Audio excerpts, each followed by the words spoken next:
그런데 우리는 원불교에 왔잖아요. 예? 내 눈을 희왕찬란하게 하는 것조차도 다 떨어내고 이제는 성품을 좀 보자.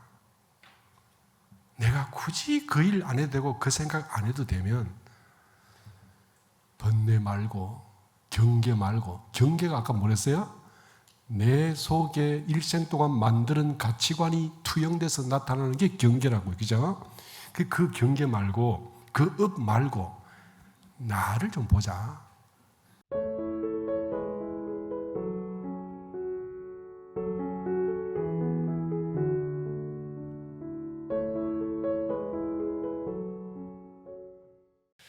제가 요새 교도님들께 성품이나 선 이야기를 좀 드렸더니 이쪽에 재미를 붙이신 분이 자꾸 질문이 들어와서 저도 자꾸 이쪽을 이야기를 하고 싶어지는 마음이 생깁니다. 오늘 또 역시 본래의 나의 본성에 관련돼서 조금 더 말씀을 드려보겠습니다. 대종사께서 40이 넘으면 죽어갈 보따리를 챙기라 이렇게 말씀을 하셨는데, 저는 이제 첫 번째 여기 약간 의문이 드는 게 이 말씀이 우리 수명이 5, 60일 그 시대를 두고 하신 말씀이신지 아니면 지금처럼 100세를 바라보는 이 시대에도 여전히 유효한 말씀인지를 그 후속 말씀이 없으시기 때문에 조금 헷갈려요. 그러시죠? 그래서 40이 넘어서라는 말씀을, 사실 요새 40이면 한참인데 이제 막 시작하는 것 같잖아요.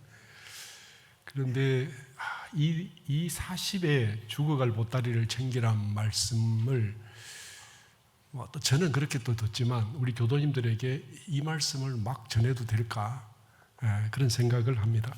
사실 제가 아무리 돌아봐도 철이 들 때까지는 30까지는 철이 안 드는 것 같고, 사실 이제 30 넘으면 그때부터 조금 세상을 보는 것 같은데 40에 벌써 죽을 보따리를 챙기라는 말씀이 조금은 제가 답을 못 얻고 있어요. 그런데 또 한편으로 보면 요새 그 퇴직 이후의 준비를, 노후 준비를 취업하면서부터 챙겨야 된다 이런 말씀이 많이 있죠.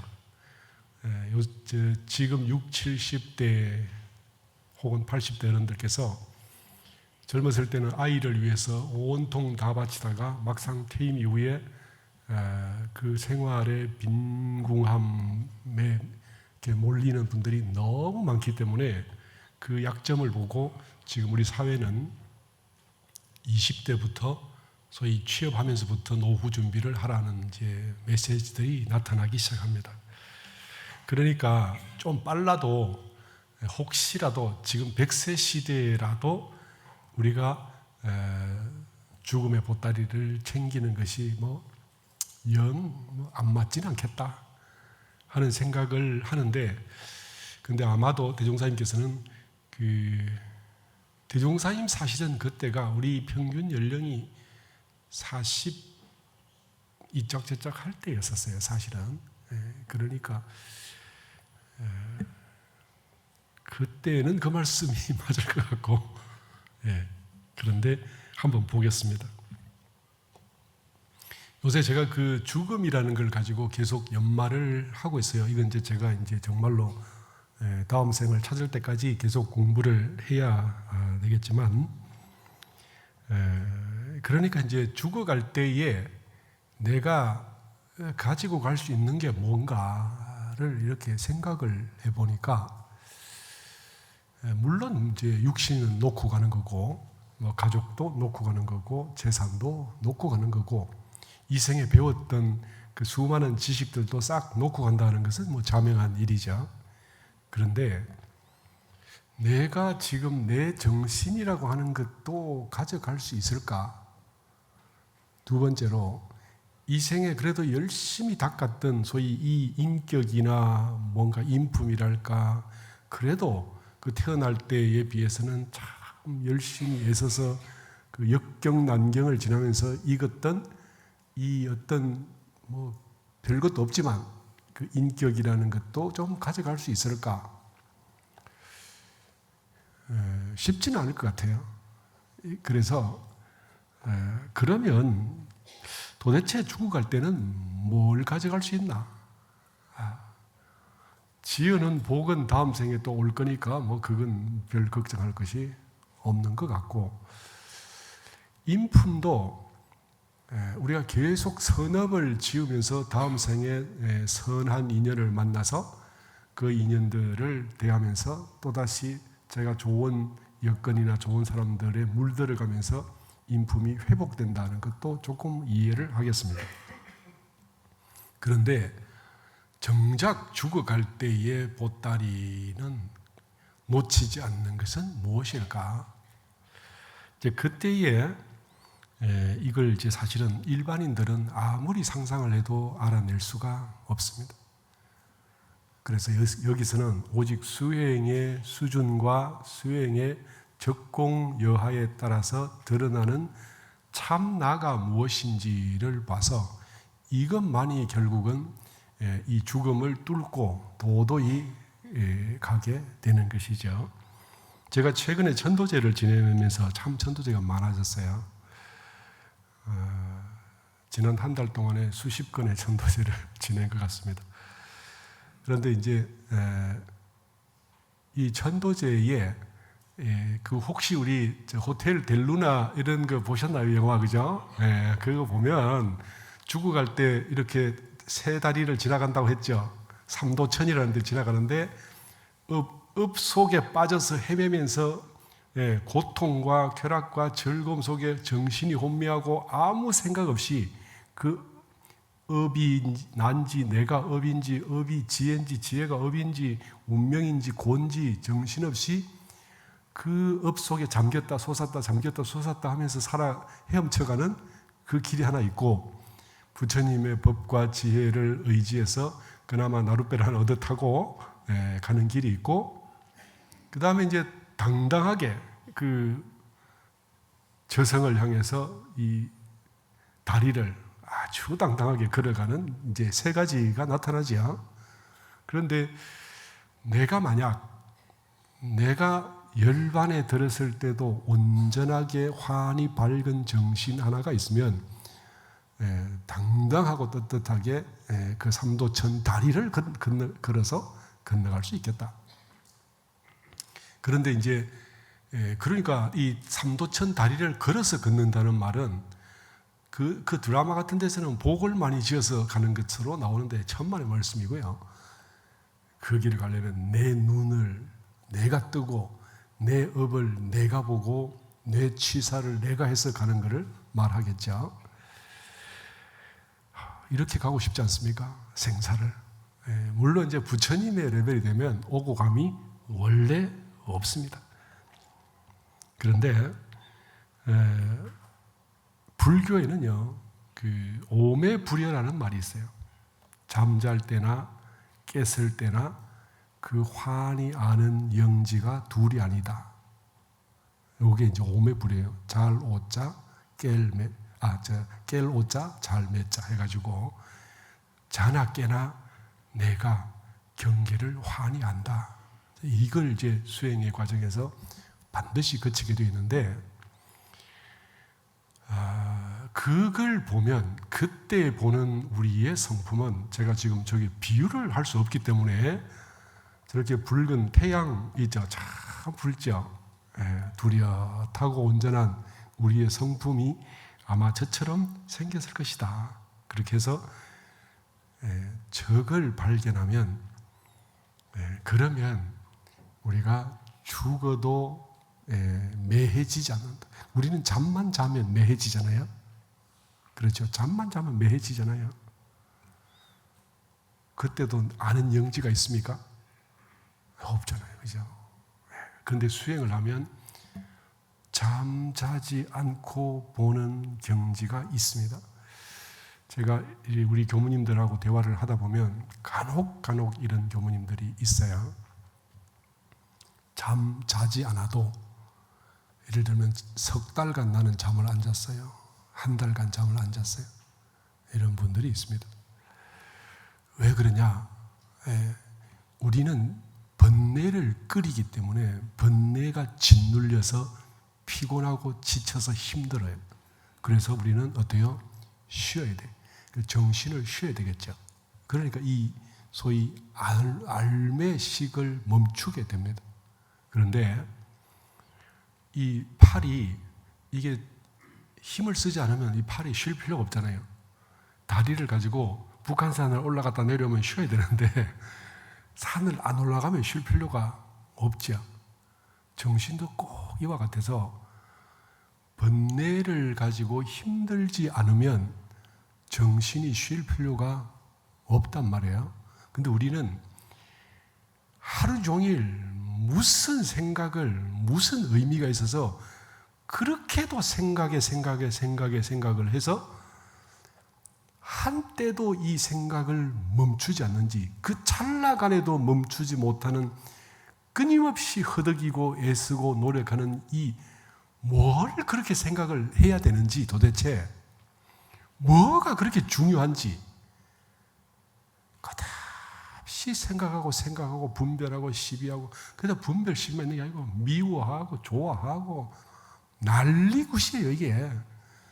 그러니까 이렇게 구판을 벌리는데 쉬지 않고 어떻게 하겠어요? 네. 그래서 이걸 좀 보자. 네. 나는 그러면 왜 눈만 뜨면 이런 구판을 벌리는가? 이런 난리를 치는가? 그러니까 뭘 가지고 내가 이 난리를 치지? 생각해 보면요, 우리의 정신이 의미를 부여한 곳에 그 난리가 일어납니다. 내게 관심 없는 일이 있어요. 그래, 웃고 쓱 지나가죠. 남이 생각하려도 생각하기가 귀찮아. 생각 안 해요. 그죠? 근데 내가 의미를 부여한 것은 남이 내가 막 말하는데 안 들어주면 섭섭해요. 막 굳이 가서 나를 무시하냐고 하면서 막 내 이야기를 들으라고 남에게까지 내 업을 전파하고 난리를 치죠. 우리 그렇게 하지 않습니까? 내 생각하는 방식대로 너도 생각해야 돼. 이거 어디서 나온 법률인지 모르겠어요. 네. 내가 중요시 여기는 것도 너도 중요시 여겨야 돼. 이렇게 하고 있잖아요. 그러니 남에게까지 내가 감당을 못해서 넘쳐서 남에게까지 막 쏟아져 가는 이 번뇌가 뿌리가 뭐냐면 내가 그건 중요하다라고 생각을 하는 것이죠. 우리는 뭘 중요하다고 생각하냐? 내 가치관이 만들어진 순서대로 중요하다고 생각을 합니다. 그죠? 네. 그래서 우리가 가치관이 어떻게 만들어지고 어디서 만들어지고 누구에게 물들어서 이렇게 만들어졌는지는 모르지만 사람들은 저마다 그런 가치관을 가지고 있고 오늘도 나는 내 가치관이 제시하는 의미를 따라서 계속 시비와 분별을 일으키고 있어요. 그러니까 내 머릿속은 예전에도요, 시비가 끊일 날이 없고 시비가 조금 격하면 바로 감정이 이제 들락날락 솟았다. 불꽃처럼 피었다 작아졌다 컸다 작아졌다. 이게 이제 더 세지면 어때요? 불꽃이 아니라 이게 폭발을 합니다. 폭탄이 되는 거죠. 그렇죠? 나도 터지고 남도 터지고 이제 이렇게 우리의 이 가치관이라는 것이 어떻게 만들어졌는지는 모르지만 이것이 난리를 치면 그러면 고요했던 내 마음이 여기저기 의미를 부여하고 내 것, 네 것 나누고 시비하고 옳다 그렇다라고 하고 좋다 나쁘다 하고 하면서 밑에 지금 떠있는 배 보이시죠? 제가 저걸 아주 잘 골랐어요. 물결이 하나 없잖아요. 그죠? 저 물결 보이세요? 고요한 가운데 정막이 느끼잖아요. 저 가운데. 근데 저 물결이 치면 어떻게 돼요? 배가 흔들리고 또 흔들리고 나중에 배가 뒤집어지도록 우리는 흔들 수도 있어요. 그런데 좌우지간에 저 고요는 우리 마음이 일체 경계를 댔을 때 저런 고요를 갖고 싶다. 그 욕망을 확 일으켜. 사람들은요, 수행자들은 저걸 보자마자 나도 저러고 싶어. 그런 생각이 들게 돼 있고, 혹시 수행을 하고 마음 공부를 하지 않는 사람도 저런 걸 보면 왠지 모를 고향 같은, 가고 싶은데 아직 내가 가지는 못하지만 뭔가 좀 그리운 이런 느낌이 들지 않으세요? 우리는 내 마음속에, 내 머릿속에, 내 가슴 속에서 온갖 번뇌와 분별이 물결쳐서 파동을 이루고 난리를 칠 뿐만 아니라 그 마음으로 밖의 경계를 보면 일체 경계가 선악과 시비 분별로 쫙 줄을 섭니다. 우리 마음은 외부의 경계를 줄 세우기를 하지요. 그죠? 사람도 줄 세우고 물건도 줄 세우고 일도 줄 세우고 집도 어디다 살지 줄 세우고 뭐 모든 걸 다 줄 세워서 그 줄을 똑바로 안 서면 이제 성질이 나요. 그죠? 내 뜻대로 줄을 서야 되는데 마음대로 안 되잖아요. 그러면 성질이 나는 거죠. 그러면 어떻게 해요? 또다시 파도가 새로 일어나게 됩니다.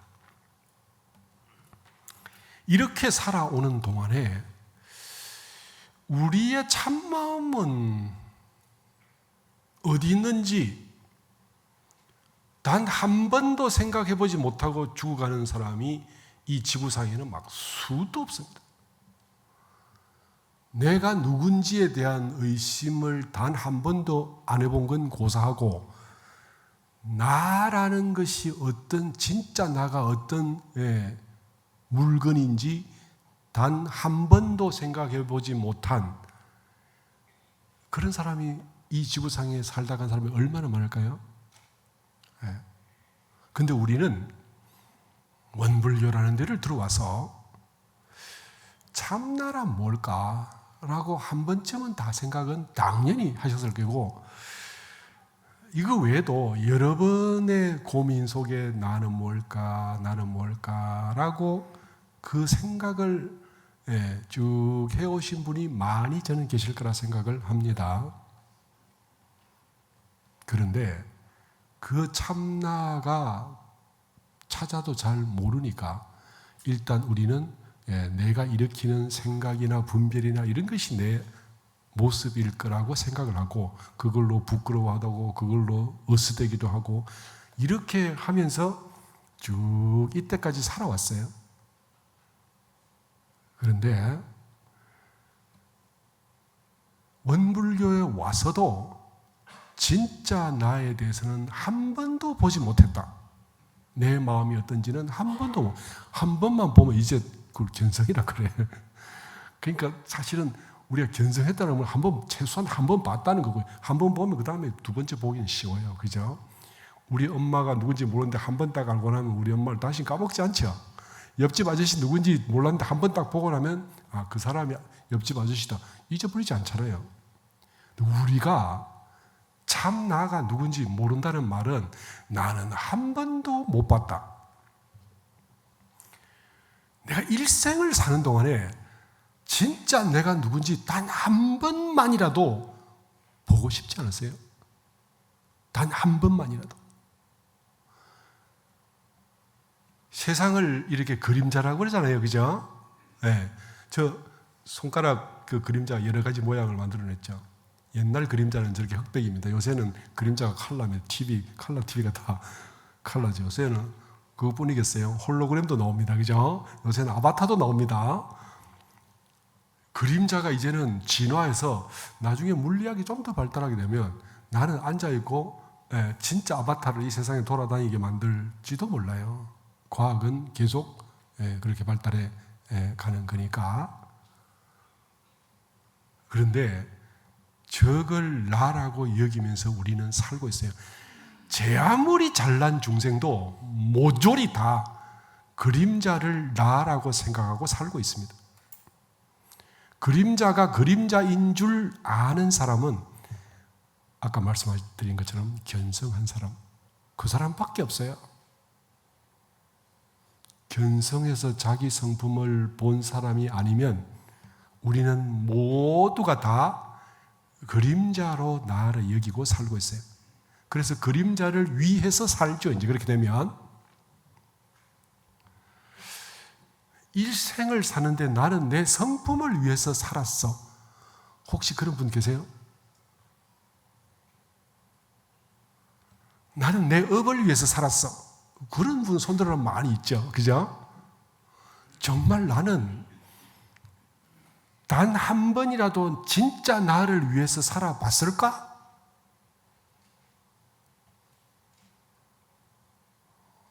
우리 너무 비참해요. 이토록 우리가 비참한데 그림자를 위해 살아놓고도 나는 참 잘 살았어. 또 이건 무슨 또 어디서 나온 건지. 나 참 잘 살았어. 자기가 스스로 이 그림자를 위해서 산 사람은 스스로 잘 살았는지 확인할 수가 없어요. 그래서 어떻게 해요? 남에게 인정받고 싶어. 나 잘 살았지, 일생 동안. 아, 여보, 당신 참 일생 잘 살았어요. 그러면 그걸로 안심을 얻고 이제 열반을 향해서 가는 거죠. 견성을 한 사람은 내가 잘 살았다 못 살았다를 누구에게 인정받을 필요가 없고 스스로도 스스로를 인정할 필요가 없어요. 소위 이게 그 자긍, 스스로 긍정한다라고 말하는 그것도 사실은 가짜예요. 진짜는 스스로 보고 인정할 필요가 없다. 그냥 그를 따르면서. 우리는 그래서 나를 보지 못한 사람은 온갖 것으로 가치를 만들고 그걸로 이제 삶의 내용을 삼아서 살아가는데 이걸 대종사님께서는 지게 지고 장에 가는 사람이다. 더 정확하게 말씀은요. 걸음 지고 장에 간다. 이렇게 말씀하셨어요. 걸음 지고 장에 간다. 들어보셨어요? 네, 대종사님께서 말씀 많이 하셨어요. 옆집에 사람이 장에 뭘 사러 가니까 나는 아무 할 일도 없는데 장에 왜 가야 되는지도 모르는데 지게 지고 있다가 옆 사람이 장에 가니까 나도 걸음지게를 지고 걸음지게 뭔지 아세요? 네. 시골 사람들한테 설명할 필요가 없는데 그 걸음지게를 지고 걸음이라면 저 논밭에다 뿌리는 거 있잖아요. 그걸 짊어지고 그 옆 사람 따라 같이 장에 간다는 말이에요. 우리가 사는 것이 이런 모습이 아닐까요? 누구를 위해서 살았을까요? 내가 내 아들을 위해서 살았는데 정말로 그 아들을 위해서 살았을까요? 아들의 업을 위해서, 아들의 망상을 위해서, 아들의 욕구를 위해서, 뭘 위해서? 그래서 이것을 대종사님께서 우리 정전에 정신이라면 마음이 뚜렷하고 고요하여 분별성과 주착심이 없는 경지를 이름이니 이렇게 말씀하셨죠. 마음이 뚜렷하고 아까 그 해 있잖아요. 해, 그죠? 고요하여 그 물 위에 떠 있는 배 있잖아요. 그런 것처럼 분별심과 주착심이 없으면 외부 경계가 바람이 돼서 나를 흔들지 못하기 때문에 해 같고 맑은 물결 하나 없는 호수 같고 이렇게 되는 거죠. 그래서 우리가 이걸 향해서 사실은 한 번만이라도 돌아보자. 사실 한 번만이라도 하지만 한 번 보면 끝이야. 보는 거는. 다시는 혼란스럽지 않고 다시는 매하지 않거든요. 제가 왜 저다 예쁜 반지를 그려놨냐면 인터넷에 찾아보면 참 예쁘더라고. 뭐 가치 있는 게 뭐 있을까? 이렇게 뒤져보는데 가치라는 게 저거밖에 없겠어요. 뭐 저거보다 자식이 더 가치가 있고 집이 더 가치가 있고 손자가 훨씬 천배만배 가치가 있지. 근데 인터넷에 보니까 같이 이렇게 뜨니까 저렇게 참 예쁜 반지가 나왔어요. 예쁘죠? 네. 왠지 저런 건 결혼 반지 같은 느낌이 들어요. 저런 곳에다 우리는 의미 부여를 하죠. 그죠? 네. 만약에 저기다가 의미 부여를 하면 그때부터 우리는 어떻게 해요? 노복이 됩니다. 노복이. 노복이 뭡니까? 종이 된다는 말이에요. 그렇게 해서 일생을 괴롭히죠. 그래서 한산 스님이라는 분이 중생을 보고 뭐랬냐면요, 자기 성품을 보지 못함으로 인해서 일생 동안 육신의 종로로 하다 가겠네, 이렇게 하셨어요. 육신의 종로로 하다 간다. 이거를 뭔가 내 가치관이 만든 가치나 보람, 의미 말고 진짜 나를 한번 찾아보면 어떨까? 우리가 이 경계를 보면서 알아지는 그 모든 것은 나의 가치관의 그림자예요. 그죠? 오늘도 내가 교당에 오기 위해서 집을 나서서 나오면서 본 것 중에서 그 보였던 모든 것은 내 가치관이 보게 만든 것입니다. 진짜로 객관적으로 본 건 하나도 없어요. 예전에 제가 말드렸죠. 강남역에 내려서 어디까지 국립국악원가 어디까지 가는데 남자애들에게 물었더니, 차를 태워서 가면서 남자애 물었더니 이 차가 무슨 차인지, 그 다음에 예를 들면 가다가 뭘 봤는지 이런 것이 튀어나와요. 그런데 여자애들한테 물으니까 무슨 차인지 아무도 기억을 못해. 여자애는요, 거기서 운전했던 아저씨가 어떻게 생겼는지 다 기억하고요. 그리고 그 차에서 나온 음악, 흘러나온 이 클래식 음악이 아주 애들이 아는 음악을 들었죠. 무슨 음악인지 다 알았다는 거예요. 남자애들은 그 음악을 틀었는지 안 틀었는지도 몰라. 똑같은 조건에서 아이들을 강남역에서 여기 국립국악원입니까? 거기가 어디예요? 여기? 예. 국까지 오는데 어쩌면 이렇게 다를 수 있어요? 왜 남자애들한테는 그 차 속에 흘렀던 음악이 그 단 한 명도 못 있는지 틀었는지 안 틀었는지도 몰랐다는, 왜 그랬을까요? 왜 남자들한테는 그 운전수 아저씨가 어떻게 생겼는지 아무도 모를까? 근데 실제로 이 촬영된 걸 보면요, 남자들이 아저씨한테 뭘 많이 물었어요. 뭐 어떻게 막 대화를 많이 했어. 근데 아저씨가 어떻게 생긴지 아무도 몰라. 그러니까 나는 아니라고 하지만 우리의 가치관이, 내 욕망이 설정해 놓은 그 선을 우리는 단 1mm도 못 넘고 딱 내 가치관대로 본 거죠. 그죠? 지금 그러니까 내가 오늘 집에서 나와서 교당 올 때까지 본 것들을 나는 객관적으로 봤을까요? 천만의 말씀. 나는 내 가치관이 설정되어 있는 딱 그대로만 인식한 거예요. 아닐까요?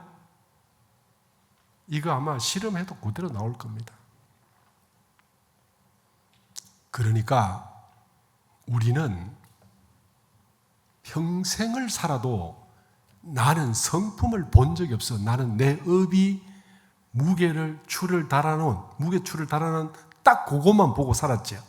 그래서 이게 경계예요. 네. 심지는 원래 요란함이 없었는데 우리는 어때요? 경계에 따라 있으시잖아요. 경계를 따라. 근데 그 경계가 어떻게 해요? 우리의 업과 나의 생각이 정해놓은 대로 그대로 되게 돼 있다. 그래서 우리는요, 단 한 번도 진리를 볼 수가 없고 성품을 볼 수가 없는 겁니다.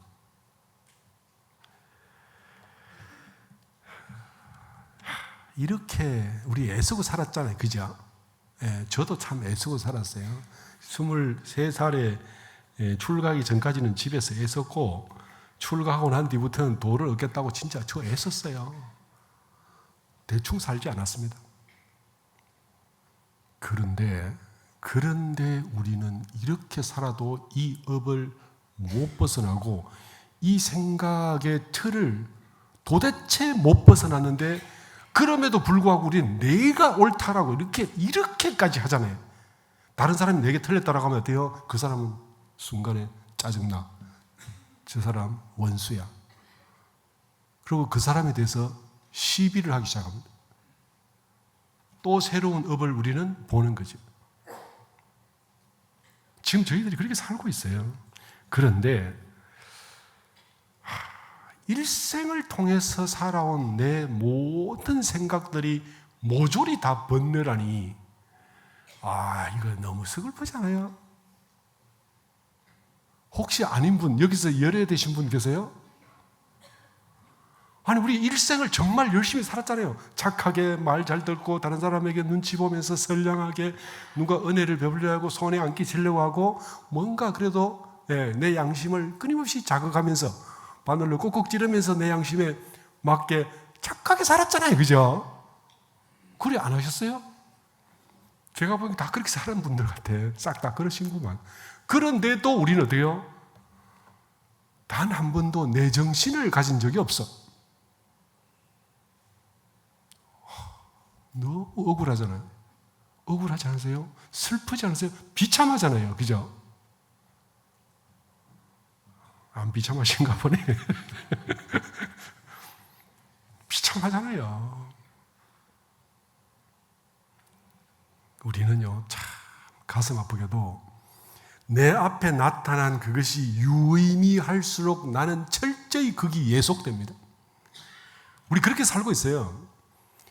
내 앞에 있는 저 남자가 멋있을수록 나는 어때요? 점점점 작아져. 그대 앞에만 서면 왜 난 작아지는가?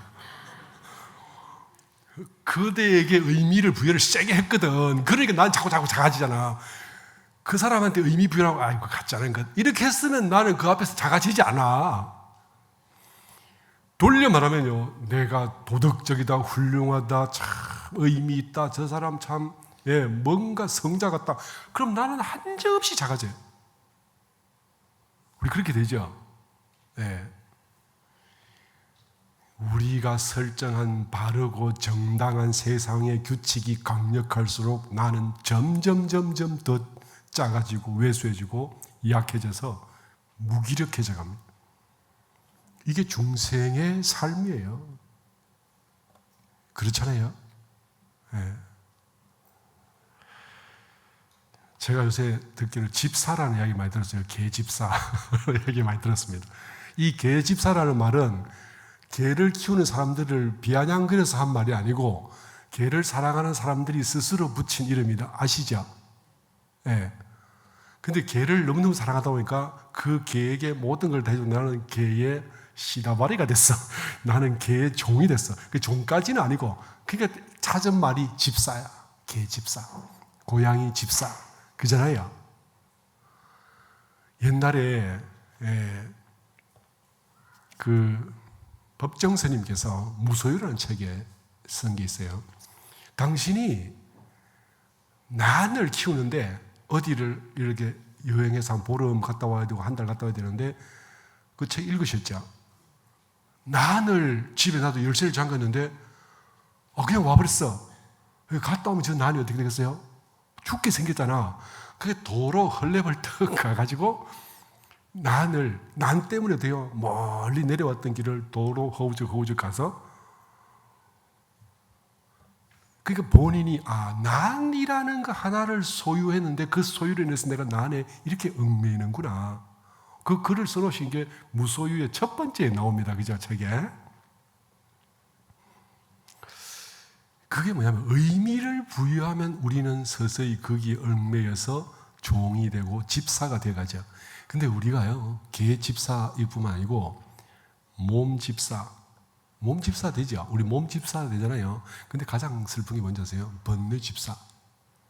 몸은 밥 좀 먹이면 이제 먹기 싫어해요. 그죠? 뭔가 이렇게 사우나 가서 탁 땀 빼고 나면 편안함을 느껴. 좀 쉴 수 있잖아. 근데 이놈의 번뇌는 진짜 아세요? 끝이 없이 나를 혹사시켰어요. 순간도 멈추자고 지속적으로 나를 괴롭히는데 이 내 마음이 아니라 내 마음이 나를 고속으로 끌고 가서 죽도록 나를 허덕이게 만드는. 근데 우리는 진짜 아세요? 내 망상, 이것이 내 생각인 줄 알고 있어요. 이놈이 나를 들어서 일생을 망치고 나를 끌어다가 지독히도 중생스럽게 살게 하는데도 나는 이 마음이 조금이라도 성질나면 돼요. 저놈과 따라가서 꼭 괴롭혀줘야 돼. 그러잖아요.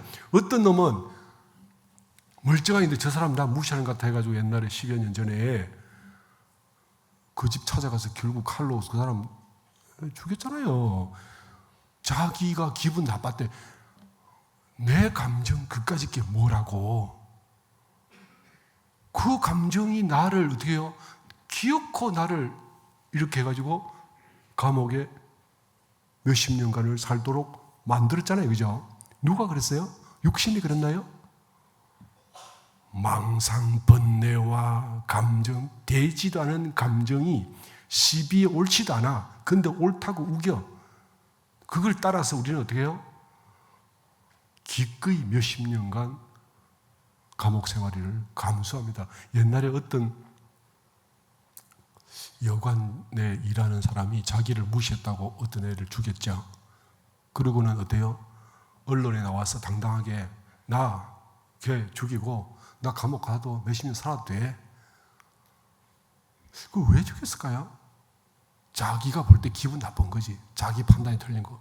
우리의 번뇌는, 우리의 망상은 내가 옳다고 생각하게 만들고 거기다가 어떻게 해요? 나를 끌어다 몇십 년 동안 감옥에서 썩도록 해도 조금도 개의치 않아. 번뇌 집사는 이렇게 참 비참한 거예요. 우리의 몸 집사는 괜찮아. 거기 비하면 개 집사는 양호하지. 아주 우아하잖아요. 그죠? 이 번뇌 집사들을 딱 어떻게 할 것이요? 이 세상에 번뇌 집사가 꽉 찼어요. 또 어떻게 할 거예요? 나는 아닌 걸까요? 나는 아닐까요?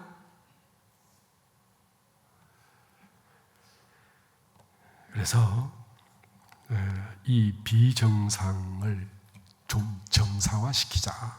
비정상을 정상화시키자. 그게 뭡니까?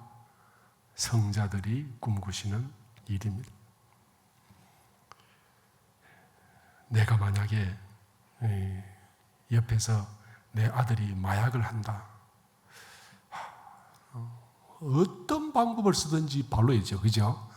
마약은 고사하고 담배를 자꾸 핀다. 술을 자꾸 먹어서 힘든다. 그것도 발로해야 되잖아요. 우리 그거 해야 되잖아요. 근데 그렇게 담배나 술에 빠져서 못 헤어나오면 어떻게 해요? 마음이 안타깝죠. 야, 근데 마약에 빠져서 못 헤어나오면 어때요? 가슴이 무너져요. 그죠? 네. 그렇잖아요. 근데 우리가 번뇌에 물들어서 무너져가는 우리 자녀를 보고 내가 그런 마음이 드는가? 한번 생각을 해보세요. 나 스스로도 번뇌 집사가 된 줄도 모르고 내가 그토록 사랑하는 내 아들, 딸들이 번뇌 집사가 돼가지고 거기에 헤매는 줄 우리가 모르면서 그 애가 고통을 겪고 슬퍼하고 힘들어하고 엉뚱한 길을 갈 때 나는 단 한 번 제대로 된 길로 인도할 능력이, 역량이, 지혜가 없다면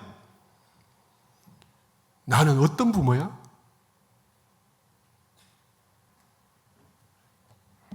예. 이런 걸요, 본래 나를 잃어버린 바보라고 말합니다. 선은 뭐 하자는 말이냐? 이런 거 벗어나자는 말이에요. 이거 벗어나야 죽음의 길을 갈 보따리를 챙기는 거다. 이런 말이죠. 이거 벗어나야 되잖아요. 그렇죠? 그 선 하셔야 되겠죠. 그러니까 제가 선을 하면서 참 우리 대종경이나 정전에 안 적어놓은 많은 그 소위 관문들을 지나가게 됐어요. 많은, 제가 이제 다음에 또 한번 기회가 되면 말씀을 드리겠지만, 그 관문들을 넘어갈 때 다른 사람이 시비하는 것, 내가 유의미하게 의미 부여한 것, 이런 것들이요, 선을 방해합니다. 오늘 선을 참 잘했는데, 어저께 선을 참 잘했는데 오늘 어떤 사람한테 이상한 소리를 들었어요. 그럼 그 다음날 바로 즉시 선이 안 돼. 예. 우리 선요, 열심히 해도 이렇습니다. 그게 뭐냐? 내가 의미 부여를 자유자재할 수 있어야 되는데 그걸 할 수가 없거든. 나는 가치를 철저히 갈아서 뭉개버려야 되는데 그게 안 되니까 누가 한 소리 하면 그 다음날 좌선 배려. 제가 이런 날을 10수년간을 지내왔어요. 선 참 잘 되는 것 같아도요, 경계의 파도가 높아보세요. 잘 되는가? 잘 안 되죠. 근데 이럴 때 어떻게 하면 이 파도를 넘을까? 어떻게 하면 이 파도를 넘을까? 기어코 넘어야 되는데 그게 뭘 넘는 거냐면 내가 부여한 의미로부터 탈출하는 거예요.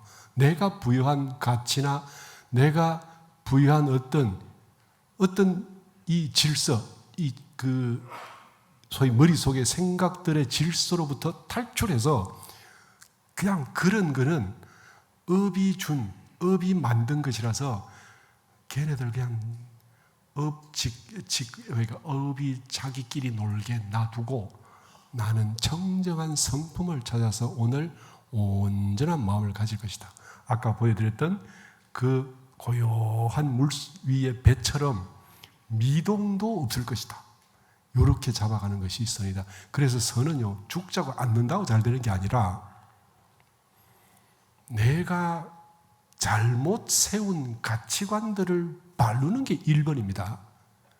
그리고 그 가치관이 잘못돼서 그러니까 모르겠다. 모조리 버리세요. 싹! 모조리 다 버려서 그까짓 거. 내가 만약에 몇 천 년 뒤에도 이런 일로 고민할까? 아니면 던져. 자, 일생 내내 던질 수는 없어. 최소한 새벽에 좌선하는 그 시간만이라도 좀 던지자. 그 시간을 좀 그 생각 1시간 뒤에 해도 되고 2시간 뒤에 해도 되잖아요.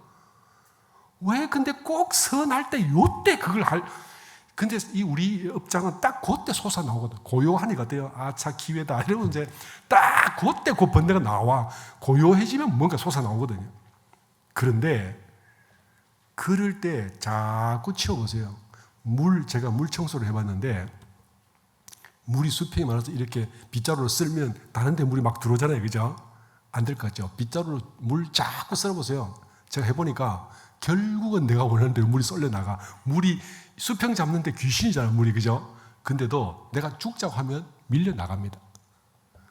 선을 해보니까 비슷하더라고. 생각을 이렇게 쓸어내면 안 쓰러져 나갈 것 같지만 자꾸 하잖아요. 결국은 쓸려 나가요. 그래서 마음속에 다 비우고 청정함을 갖자. 그리고 지금 내가 곳곳에 눈만 뜨고 나가면 의미를 쫙 줄 서는 이 경계를 줄 세우는 이 가치관이 몇 천 년, 몇 천생 뒤에도 있을 것인가? 그때는 흔적도 없을 거니까 그거 바라보고 가자. 그래서 제가 맨 마지막에 일상 평일의 오후라는 걸 제가 정해놨어요. 저 할머니들이 저렇게 앉아서 놀고 있죠. 그죠? 시골에 가면 저 할머니들이 일을 하러 갈 수도 없고 늙었는데, 그죠? 그러니까 할머니들이 지금 모여서 이야기를 하고 있어요.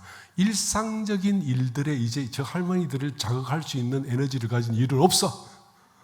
그죠? 우리가 저 할머니들이 뭐에 흥분하겠어요? 없잖아. 평온한 마음, 평탄한 마음을 가질 수 있잖아요. 누가 날 좀 괴롭히고 내게 좀 뺏어가도 억울해도 줘버려라.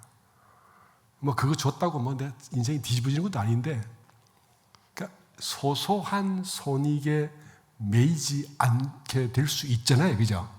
자, 내가 지금 60이 넘었다. 그러면요, 이제 소소한 이익에 매이지 마세요.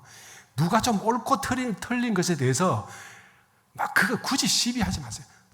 틀린 놈 있잖아요. 내가 안 해도 진리가 반드시 단죄하게 되고 진리가 하기 전에 사람들이 단죄합니다. 내가 안 해도 하잖아. 굳이 내가 서서 해요? 굳이 그것도 돼요? 내 분별을 못 알아. 이렇게 거기다가 틀리면 어쩔 건데, 잘못되면 세상이 뒤집어지나요? 놔도 되잖아. 저 할머니들이요, 저렇게 있어도 세상이 북한이 쳐들어오고 난리 날 것 같아도 딱 저렇게 일생을 살아도 아무 문제 없어요. 그죠? 네. 꼭 내가 발로야 되고 내가 시비해야 되고 옳다 그러다 내가 해야 됩니까? 아니잖아요.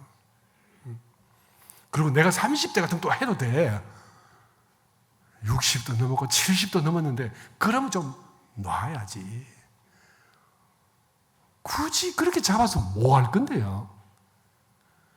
평일에 햇빛 내릴 때는 제가 참 가슴 아픈 게 지금 저 밑에 사진이잖아요. 저게 뭐냐면 부산의 삼복도로 위에 골목들입니다. 저게 제가 좌선하다가 더 좋은 데 가서 하고 싶어서 산꼭대기로 올라가는데 삼복도로 부산은 어딜 가든지 저런 산꼭대기를 거쳐가요. 저게 6.25 때 사람들이 피난 와서 판자로 집 짓고 라면 박스로 집 지어서 살다가 라면 박스를 판자로 바꿨고 판자가 이제 시멘트 블록으로 바뀐 거예요. 저게 똑같이 생겼어요. 부산이 소위 그 6.25 전에 60만이었는데 6.25 끝나고 난 뒤에 어떻게 해요? 6.25 때 600만이 넘는 사람들이 몰렸다가 다 떠나고 남은 게 400만이었어요. 그 400만은 그냥 주저앉았죠. 근데 400만이 주저앉고 어디에 앉겠어요? 갈 데가 없으니까 산에다 집을 짓고 공동묘지 위에다 집을 짓고 뭐 나무도 베내고 집을 짓고 해서 부산만이 가진 삼복도로라는 게 있습니다. 저거는요 우리나라의 가슴 아픈 6.25라는 역사가 만들어낸 작품이죠. 그러니까 우리가 산에 가려면 부산에는 한참 올라가야 돼. 저걸 다 거쳐서. 근데 제가 저 길을 걸어가면 저 어떤 때는 저 계단마다 할머니들이 앉아 있어요. 피난 와서 그 자리에 주저앉아서 그 연세가 되도록 살고 계신 할머니들이 있다고. 근데 그 할머니들이 제가 지나가면 저 밑에서 이렇게부터 봐요. 올라가면 이렇게 보다가 고개를 돌아 올라갈 때까지. 그 골목길을 지날 때까지 하루 종일 무료해서 아무 변화도 없는데 새로운 놈이 하나 나타난 거야.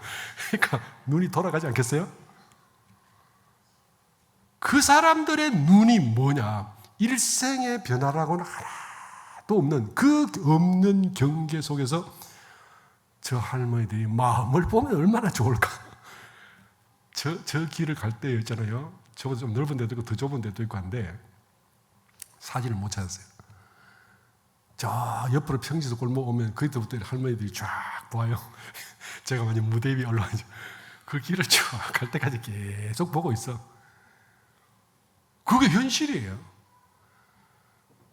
저분들한테 원불교 법이 들어가고 성품을 보게 한다면 저 노령이 저렇게 무료할까? 평일에 오후에 아무것도 볼 거 없어서 그냥 블록으로 된 벽만 보고 있는 저분들한테 그 시간에 성품을 좀 보세요 하고 싶은 마음이 굴뚝 같던데 이게 무슨 소리인지 이렇게 하실 거 아니겠어요? 그죠? 그런데 우리는 원불교에 왔잖아요. 예? 내 눈을 희왕찬란하게 하는 것조차도 다 떨어내고 이제는 성품을 좀 보자. 내가 굳이 그 일 안 해도 되고 그 생각 안 해도 되면 번뇌 말고 경계 말고 경계가 아까 뭐랬어요? 내 속에 일생 동안 만드는 가치관이 투영돼서 나타나는 게 경계라고요. 그죠? 그 경계 말고 그 업 말고 나를 좀 보자. 그러니까 선하셔야 되겠죠. 이거 안 하면 생사의 죽음의 길을 갈 때 어떻게 우리는 돛담배를 기다려야 돼요. 돛담배 그 비용이 만만치 않잖아. 그죠? 천도제비가 만만치 않잖아요. 그죠? 내가 수행 잘해보세요. 천도제비 하나도 안 들고 가. 천도제도 모르는 사람은 그것도 아까워서 어떻게 해요? 헤엄치고 가야 되잖아요. 업에. 헤엄치고 가는 사람들의 고를 지금 잘 모르시죠? 고가 낙같이 보이고 낙이 고같이 보이고 옳은 게 그런 것처럼 보이고 그런 게 옳은 것처럼 보이고 뒤죽박죽이 돼서 물속에 잠겨서 그 업을 들이마시고 숨을 못 쉬어서 끄끄거리다가 나와서 자기가 어떻게 해서 나오지도 몰라. 나왔다가 또다시 물속에 잠겨서 업 속에서 또 헤매다가 생사를 어떻게 가야 되는지 다음 생이 어떤지 아무 생각도 없이 빨리 목적지를 알면 쫙 헤엄치고 가잖아요. 어리석은 중생은 그 속에서 뱅뱅뱅 돌이 거꾸로 왔다 바로 갔다가 이렇게 열반의 길을 가게 됩니다. 이게 쉬운 일처럼, 가벼운 일처럼, 우스운 일처럼 보이세요? 절대로 그렇지 않습니다. 생사대사를 해결하는 것이 선이다.